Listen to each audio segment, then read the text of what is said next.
आसतु आज बुली जावा सोमनाथ। तो जमीती कि आम सोमनाथ जावा पूर्व ये आम सब पैकिंग सारी आम राति 11टार ट्रेन थी आम समस्ते रेडी हो गलु सीधा रेलवे स्टेशन को।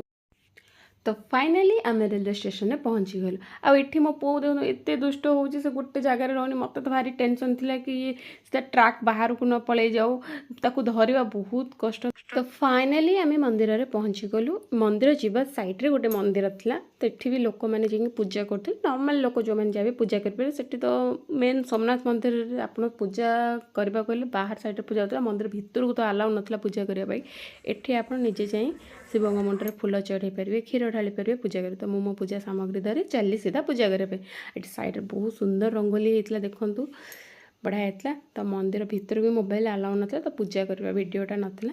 तापर ये गोटे सैड्रे भी मंदिर था ये मैंने आप वीडियो करेंगे फोटो उठे पारे। तो मुझे खाली नॉर्मल खाली पूजा तो जेहेतु सेठी करदेली खाली नमस्कार हो पलि आसली। तापर आम सीधा चलू मेन सोमनाथ मंदिर को। मंदिर भितर तो फोन अलाउ नाला तो मुझे वीडियो कर पारा। आ ये मंदिर साइड रे देखो एठू ठिया सोमनाथ मंदिर भी पूरा देखा आम जो मंदिर पूजा कलु। तापर एठू सीधा बाहर आम जाइलु सोमनाथ मंदिर पूजा करी। तापर ठीक 11 साढ़े 11 आम चलू सी बीच गाधे देखुना मत ये सब जिन दे समस्ते आगे छु। तापर ये देखो समुद्र बेलाभूमि केते सुंदर दृश्य।